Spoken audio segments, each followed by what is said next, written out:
I'm Time is But a Window, and today we will be going over 5 tips on how to reach Global Elite.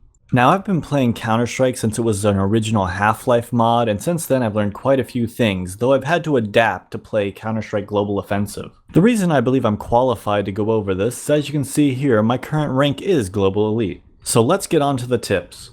First up, learn to read and counter your opponents. A common misconception in Counter-Strike is that to win you have to be the better player. Now this may be true in a raw aim duel, but luckily for you, in Counter-Strike it's not all about your aim. In fact, there are generalized tendencies that you can find out about a player through just several rounds. The most known and talked about of these is the difference between newer players and pros, and how newer players can often catch pros off guard with unusual positioning. But before we get into that, let's talk about the most basic of tendencies between new players and pro players. For example, a newer player might over-peek an angle, whereas a pro player will try to peek it as pixel perfect as they possibly can. This means that if your reaction time is up to the task, you're able to peek far smaller cracks against pro players than you are with newer players. This is because the pro player will do as perfect of a peek as possible, so that they're going to be exposed longer in that area, whereas a newer player would probably just run right past that angle. So I know what you're thinking, why not just run past all angles and cause the pro player to miss his shot? Well, after a while, he's going to get used to your tendencies and he's going to start peeking at wider angle.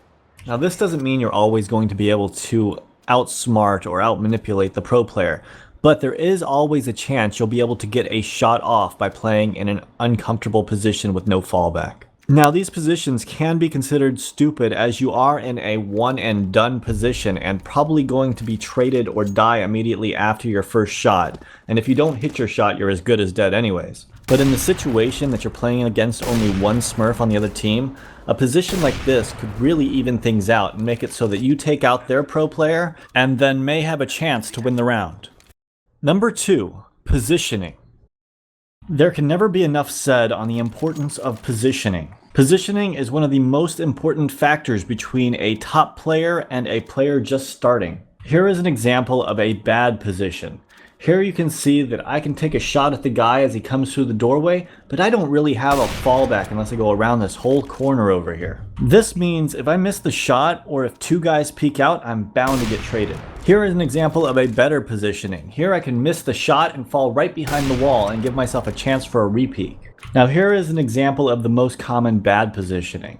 This is the kind of positioning most people don't even realize is bad positioning. If you're asking why it's bad positioning, the reason is you can get shot from 3 or 4 different angles. You can get shot from the guy at window, the guy at door, the guy coming from catwalk, or maybe even a guy that pushes through B tunnels. Counter-Strike comes down to the 1 vs 1s. You don't want to be doing the 1 vs 3s or 4s. Sure, if you win them they look like amazing highlight reels, but honestly you're going to lose more of them than you win. Here's a couple more examples of good and bad positioning.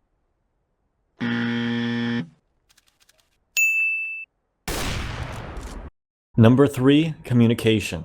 Here is a tip that seems pretty basic, but a lot of people don't seem to grasp how important communication really is. Now this doesn't mean you have to talk incessantly, this just means you want to tell your teammates what you're doing, what you're watching, and what you see the other team doing. Yeah, they're smoking, flashing, no, they're out A. 1 and 2 and 2. Hey, go.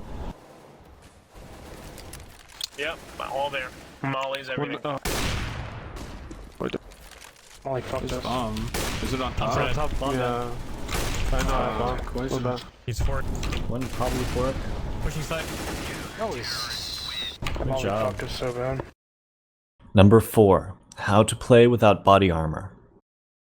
I'm sure we've all found ourselves in the position where we have a pistol or a rifle but we couldn't afford armor or we accidentally forgot to buy armor. Well, here's what you can do in that kind of situation. Simply put yourself in a position which conceals your entire body, only leaving your head exposed. Why is this important, you ask?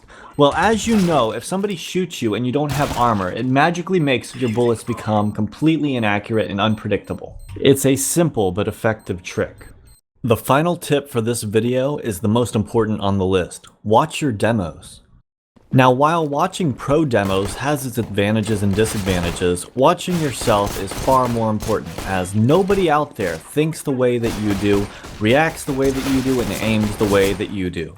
Plus, with the X-ray feature that is given to you in CSGO, you now have a much better chance of seeing what the enemy is actually doing during certain situations and adapting your playstyle to that in the future.